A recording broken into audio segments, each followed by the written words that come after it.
스페이스 클럽. 스페이스 클럽이란 독자적으로 개발한 발사체로 자국 위성을 자국 땅에서 발사하는 데 성공한 나라를 일컫는 말입니다. 1957년 구소련이 스푸트니크 1호를 쏘아 올리면서 최초로 스페이스 클럽 국가가 됐습니다. 이후 미국, 프랑스, 일본 등이 우주 발사체 개발 및 발사에 성공하면서 스페이스 클럽에 가입했고 2009년에 이란이 9번째 국가로 이름을 올렸습니다. 우리나라는 지난 1월 30일 나로호를 우주로 쏘아 올리면서 스페이스 클럽에 가입했습니다.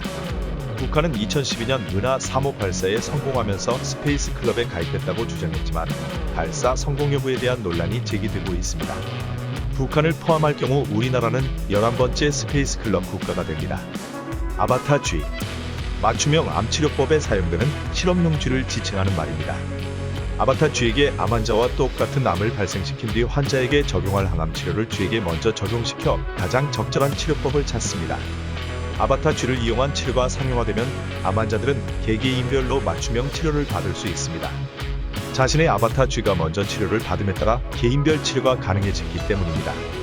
아바타 쥐를 이용한 맞춤형 암 치료는 아직 실험 단계로 3에서 5년 후 임상시험에 들어갈 예정입니다. 아베노믹스.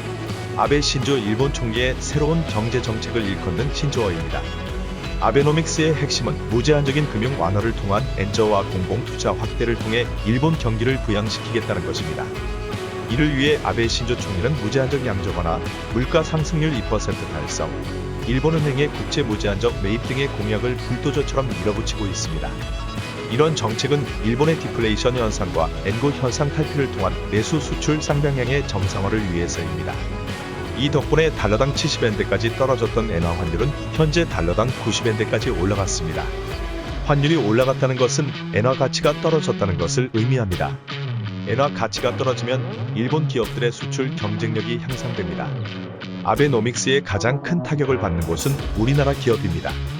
엔화 가치는 계속 떨어지는 데 반해 원화 가치는 계속 올라가고 있기 때문입니다. 특히 환율 방어력이 취약한 중소기업은 원화 강세가 계속될 경우 국제시장에서 가격 경쟁력을 급격히 하락할 가능성이 있습니다. 아웅산 수지. 미얀마 독재 정부에 맞서 민주화운동을 벌이고 있는 정치인입니다. 미얀마 민주화운동의 상징이자 미얀마 건국의 아버지인 아웅산의 딸입니다. 수지 여사는 1988년 영국에서 미얀마로 들어간 뒤부터 바로 민주화운동에 뛰어들었습니다. 1988년 8월 8일 오전 8시부터 시작했던 미얀마 민주화운동 8888 항쟁에 성공해서 민주화를 이끌었습니다. 하지만 미얀마 군부는 1989년 수지 여사를 가택연금시켰고 2010년까지 21년간 가택연금 상태로 가뒀었습니다. 하지만 수지 여사는 1991년 노벨 평화상을 수상했고 가택연금 상태에서도 미얀마 민주화운동의 데모로 활동했습니다.